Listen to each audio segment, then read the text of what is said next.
नमस्कार। आज की चर्चा में आपका स्वागत है।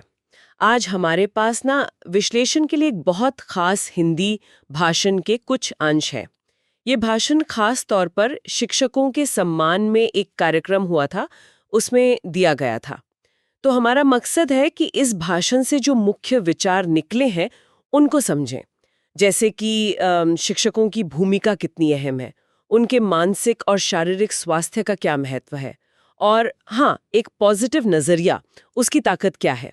हम कोशिश करेंगे कि इन अंशों से कुछ गहरी बातें निकाल सकें, खासकर शिक्षकों का जो एक अमूल्य योगदान होता है उसके संदर्भ में। नमस्ते। हाँ, और ये भाषण जो है, ये अपनी बात कहने के लिए कई कहानियों और आप कह सकते हैं दार्शनिक विचारों का इस्तेमाल करता है। इससे क्या होता है कि सुनने वाले, यानी जो शिक्षक वहाँ मौजूद थे, उनसे एक गहरा कनेक्शन बनता है। हम देखेंगे कि ये विचार आज भी मतलब शिक्षकों और हमारे समाज के लिए कितने प्रासंगिक हैं, कितने ज़रूरी हैं। बिल्कुल।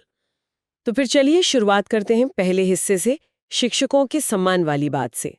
भाषण में भारत के पूर्व राष्ट्रपति शंकरदयाल शर्मा जी और ओमान के सुल्तान की एक कहानी सुनाई गई है, बड़ी दिलचस्प है। जब शर्मा जी ओमान गए तो सुल्तान, जो कि राजा थे, वो प्रोटोकॉल तोड़कर खुद एयरपोर्ट पर उनका स्वागत करने आ गए। अच्छा। हाँ, तो जब लोगों ने सुल्तान से पूछा कि भाई ये इतना खास व्यवहार क्यों, तो उन्होंने बताया कि जब वो भारत में पढ़ रहे थे पुणे में, तब शर्मा जी उनके शिक्षक थे। अरे वाह। और उन्होंने कहा, मैं आज जो कुछ भी हूँ अपने शिक्षक की वजह से हूँ।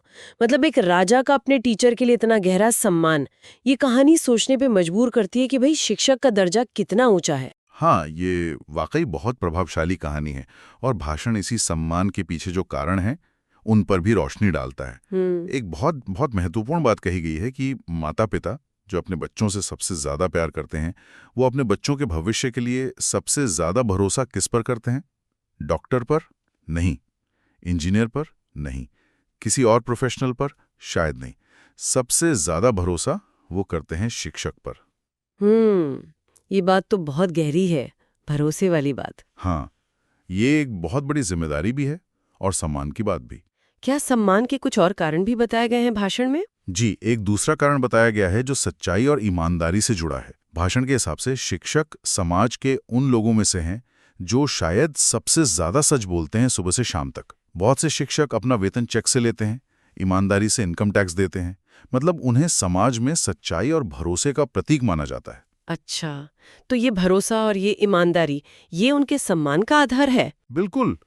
और शायद यही वजह है कि कोई भी छात्र, चाहे वो कितना भी बड़ा क्यों ना बन जाए, डॉक्टर, इंजीनियर, कलेक्टर, कुछ भी, जब अपने पुराने शिक्षक से मिलता है तो स्वाभाविक रूप से अपने आप ही झुककर उनका अभिवादन करता है, सम्मान देता है। हाँ, ये तो देखा है मैंने। ये समाज में उनकी जो इज्जत है ना, उसको दिखाता है। ये कोई सिखाई हुई बात नहीं है, ये अंदर से आती है। सही बात है। और जब शिक्षकों पर इतनी बड़ी जिम्मेदारी है, समाज में इतना सम्मान है, तो जाहिर है उनका खुद का स्वस्थ और खुश रहना भी बहुत जरूरी हो जाता है। भाषण में शिक्षकों के शारीरिक, मानसिक और भावनात्मक स्वास्थ्य पर काफी जोर दिया गया है। कहा गया है कि ये उनका अधिकार है। हाँ बिल्कुल, और इसके लिए ना प्रकृति की व्यवस्था का एक बड़ा दिलचस्प पहलू समझाया गया है कि प्रकृति ने हमें स्वस्थ रखने का इंतजाम बहुत सरल रखा है। देखिए, जीने के लिए सबसे जरूरी क्या है? ऑक्सीजन। हाँ। वो एकदम मुफ्त है। पानी, वो भी लगभग मुफ्त या बहुत ही सस्ता। और भोजन, भोजन के बारे में क्या कहा गया? भोजन के बारे में ये कहा गया है कि प्रकृति ने ऐसा सिस्टम बनाया है कि जो खाना सेहत के लिए सबसे अच्छा है, जैसे रोटी, सब्जी, दाल, चावल, वो बनाने में आसान भी है और सस्ता भी।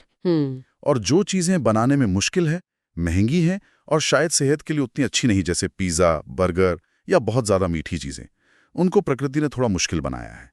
ये एक तरह का इशारा है कि भाई सादगी में ही सेहत है। ये तो भोजन की बात हुई। क्या शरीर कैसे काम करता है, इस पर भी कुछ कहा गया? हाँ, शरीर की तुलना एक मशीन से की गई है, जैसे कार। भाषण में मारुति कार का उदाहरण दिया। जैसे हम मारुति में पेट्रोल ही डालते हैं, डीजल नहीं, क्योंकि बनाने वाले ने कहा है ना? हाँ। वैसी शरीर के लिए भी एक मैनुअल है, प्रकृति के नियम, हमें क्या खाना चाहिए, कैसे रहना चाहिए। लेकिन हम अक्सर क्या करते हैं, इस मैनुअल को अनदेखा कर देते हैं और शरीर पर गलत चीजों का बोझ डालते रहते हैं। शारीरिक स्वास्थ्य की बात तो हुई, लेकिन आजकल मानसिक स्वास्थ्य पर भी बहुत जोर है।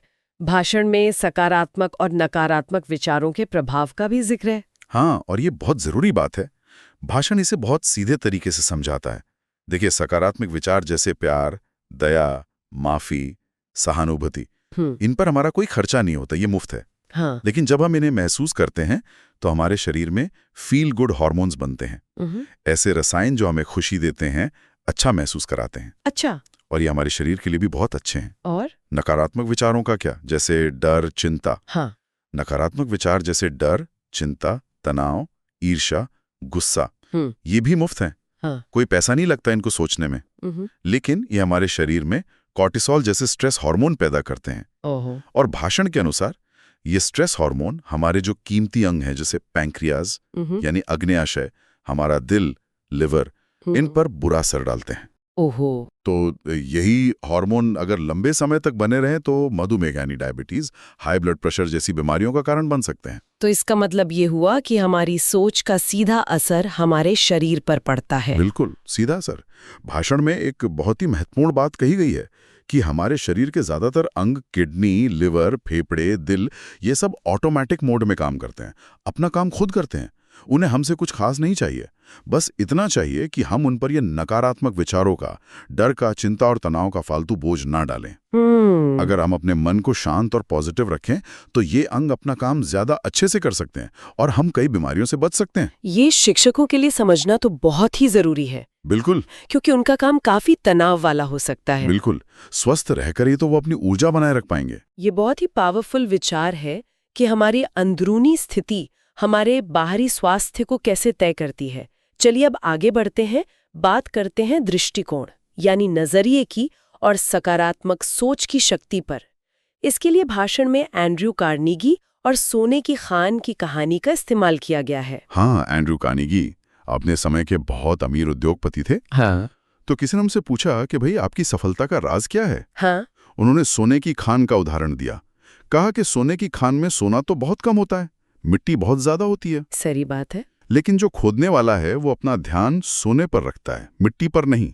इसी तरह कार्नेगी ने कहा कि वो लोगों में कमियां या बुराइयां यानी मिट्टी देखने के बजाय उनकी अच्छाइयों, उनके सोने पर ध्यान देते हैं और उसी से काम लेते हैं। अच्छा। उन्होंने कहा कि मेरी सफलता का राज ही यही है कि मैंने लोगों की अच्छाइयों का सही इस्तेमाल किया। ये कहानी तो सिर्फ बिजनेस के लिए नहीं, जीवन के हर पहलू में लागू होती है। बिल्कुल। और अगर इसे शिक्षकों के संदर्भ में देखें तो इसका मतलब है कि छात्रों की सिर्फ गलतियां या कमजोरियां न देखें, उनकी खूबियों और क्षमताओं पर ध्यान दें। हर बच्चे में कुछ ना कुछ सोना जरूर होता है, बस उसे पहचानने और सराहने की जरूरत है। हाँ, प्रशंसा का महत्व ये तो हम अक्सर सुनते हैं। हाँ, लेकिन ये सिर्फ स्कूल तक ही सीमित नहीं है। भाषण में एक शिक्षिका की कहानी भी सुनाई गई। उस शिक्षिका का अपनी सास के साथ रोज झगड़ा होता था, घर में बहुत तनाव रहता था। ओहो। तो एक ट्रेनर ने उसे समझाया कि देखो, घर का ये जो नेगेटिव माहौल है, ये जो वाइब्रेशंस हैं, इनका असर तुम्हारी बेटी की पढ़ाई और उसकी एनर्जी पर पड़ रहा है। बच्चे बहुत सेंसिटिव होते हैं, वो घर के माहौल को महसूस करते हैं। तो फिर उस शिक्षिका ने क्या किया, कैसे बदला ये सब? देखिए, जब उसे ये समझ आया कि इसका सीधा असर उसकी बेटी के भविष्य पर पड़ रहा है, तो उसने सचेत प्रयास किया। अपनी सास के साथ रिश्ते सुधारे, घर का माहौल बदला, थोड़ी पॉजिटिविटी बढ़ाई। और नतीजा? नतीजा ये हुआ कि बच्ची के प्रदर्शन में वाकई सुधार आया। ये कहानी इस बात पर जोर देती है कि एक पॉजिटिव माहौल, चाहे वो घर हो या स्कूल, बच्चों के विकास के लिए कितना जरूरी है। हमें लोगों में सोना ढूंढने की कोशिश करनी चाहिए, मिट्टी पर ध्यान कम देना चाहिए। ये सोना ढूंढने वाली बात वाकई सोचने लायक है, खासकर रिश्तों में और शिक्षा में। इसी से जुड़ा एक और पहलू है सीमाओं पर विजय पाना, और इसमें हमारी मानसिकता, हमारी सोच की क्या भूमिका है। इसके लिए भाषण में गुब्बारे वाले की एक कहानी है। हाँ, बड़ी प्यारी कहानी है। एक गुब्बारे वाला था, मेले में रंग बिरंगे गुब्बारे बेचता था। वो बीच बीच में गुब्बारा हवा में छोड़ देता था ताकि बच्चों का ध्यान जाए। अच्छा। तो एक छोटा गरीब बच्चा, शायद रंग में भी थोड़ा सांवला था, वो उसे देख रहा था। बड़ी हिम्मत करके उसने पूछा, अंकल, क्या ये काला वाला गुब्बारा भी ऊपर उड़ेगा? गुब्बारे वाले ने मुस्कुरा के काला गुब्बारा फुलाया और हवा में छोड़ दिया। वो भी बाकी गुब्बारों की तरह ऊपर उड़ने लगा। बच्चा खुश तो हुआ, पर फिर थोड़ा उदास हो गया। उसने कहा, गुब्बारा तो उड़ गया, पर मैं तो काला हूं, गरीब हूं, झोपड़पट्टी में रहता हूं। लोग कहते हैं मैं जिंदगी में ऊपर नहीं उठ पाऊंगा। ओह, बच्चे के मन की बात। हाँ, तब उस गुब्बारे वाले ने उसे बहुत बहुत पते की बात समझाई। उसने कहा, बेटा, गुब्बारा अपने रंग की वजह से नहीं उड़ता, चाहे वो लाल हो, पीला हो या काला। तो फिर वो उड़ता है उसके अंदर भरी हुई हवा की वजह से।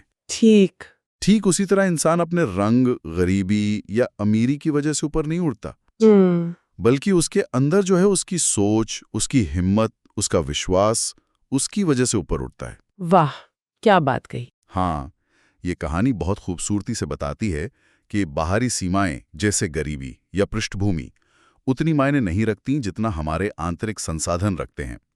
गुब्बारे वाले ने उस बच्चे को याद दिलाया कि भले ही उसके पास बाहर के साधन न हो, पर ईश्वर ने उसे 3 अनमोल चीजें दी हैं: दिमाग, 24 घंटे का समय और शक्ति, मतलब शारीरिक और मानसिक ताकत। अगर वो इन तीनों का सही इस्तेमाल करे तो वो किसी भी ऊंचाई तक पहुंच सकता है। ये अंदरूनी संसाधनों वाली बात बहुत महत्वपूर्ण है। क्या भाषण में इसका कोई उदाहरण दिया गया, जैसे किसी व्यक्ति का? हाँ, भाषण में डॉक्टर एपीजे अब्दुल कलाम, महात्मा गांधी जैसे लोगों का जिक्र किया गया।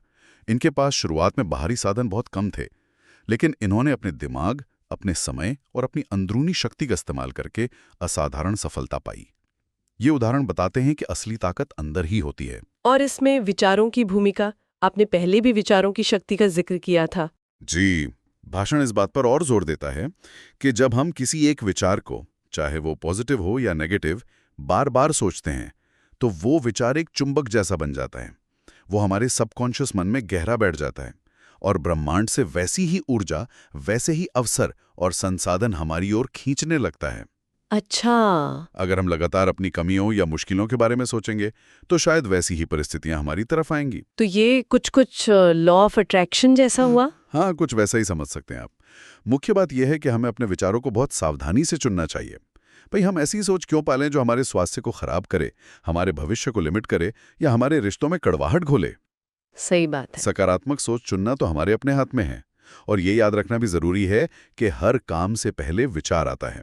जैसे अगर आपको मान लीजिए महाबलेश्वर जाना है, तो पहले मन में विचार आएगा, फिर आप प्लान बनाएंगे, टिकट बुक करेंगे और फिर जाएंगे। विचार पहला कदम है। तो सकारात्मक विचार ही सकारात्मक कामों की नींव रखते हैं। ये सारी बातें शिक्षकों और छात्रों दोनों के लिए ही बहुत काम की हैं। लेकिन आजकल हम कुछ ऐसी खबरें भी सुनते हैं जो चिंता बढ़ाती हैं, जैसे कुछ प्रतिष्ठित संस्थानों में छात्रों की आत्महत्या जैसी दुखद घटनाएं। भाषण में भी बिना नाम लिए ऐसे कुछ संस्थानों का जिक्र था, शायद एक मेडिकल कॉलेज या एक नर्सिंग संस्थान का। ये दिखाता है कि एकेडमिक दबाव या शायद दूसरे कारणों से युवा मानसिक और भावनात्मक रूप से कितने दबाव में है। बिल्कुल, ये घटनाएं हमें याद दिलाती हैं कि सिर्फ एकेडमिक पढ़ाई ही काफी नहीं है। मानसिक और भावनात्मक मजबूती, जिसे रेजिलियंस कहते हैं, वो भी उतनी ही जरूरी है। और इसी संदर्भ में भाषण कुछ बहुत प्रैक्टिकल कदम सुझाता है, जिनसे हम अपना ओवरऑल स्वास्थ्य, शारीरिक, मानसिक, भावनात्मक और आध्यात्मिक बेहतर बना सकते हैं। खासकर तब जब जीवन में मुश्किलें आती हैं, जिन्हें भाषण में खराब सड़कें कहा गया है। अच्छा, खराब सड़कें। हाँ, जैसे एक अच्छी गाड़ी जिसका इंजन और शॉक एब्जॉर्बर ठीक हो, वो खराब सड़क पर भी चल सकती है। वैसे ही एक स्वस्थ तन मन वाला व्यक्ति जीवन की चुनौतियों का सामना बेहतर ढंग से कर सकता है। तो वो कौन सी प्रैक्टिकल कदम हैं, कौन सी प्रैक्टिसेस हैं जिनका सुझाव दिया गया है? 3 मुख्य अभ्यासों का जिक्र है। पहला है ध्यान, यानी मेडिटेशन। भाषण में कहा गया कि आज दुनिया भर में जो सफल लोग हैं वो रोज मेडिटेशन करते हैं। ध्यान से क्या होता है? शरीर स्थिर होता है, मन शांत होता है, विचारों की जो भागदौड़ है वो कम होती है और एक अंदरूनी ऊर्जा महसूस होती है। ये तनाव कम करने का एक बहुत शक्तिशाली तरीका है। ध्यान। और दूसरा है मंत्र जाप। आप किसी भी धर्म या परंपरा को मानते हो, अपने इष्ट देव या किसी पॉजिटिव शब्द या ध्वनि, मतलब मंत्र का नियमित जाप करने से एक आध्यात्मिक ऊर्जा मिलती है। भाषण में फिर से डॉक्टर कलाम, स्वामी विवेकानंद, गांधी जी जैसे लोगों का उदाहरण दिया गया, जिन्होंने अपनी जिंदगी में आध्यात्मिकता से बहुत शक्ति पाई। ये मानसिक शांति और स्थिरता देता है। ठीक है।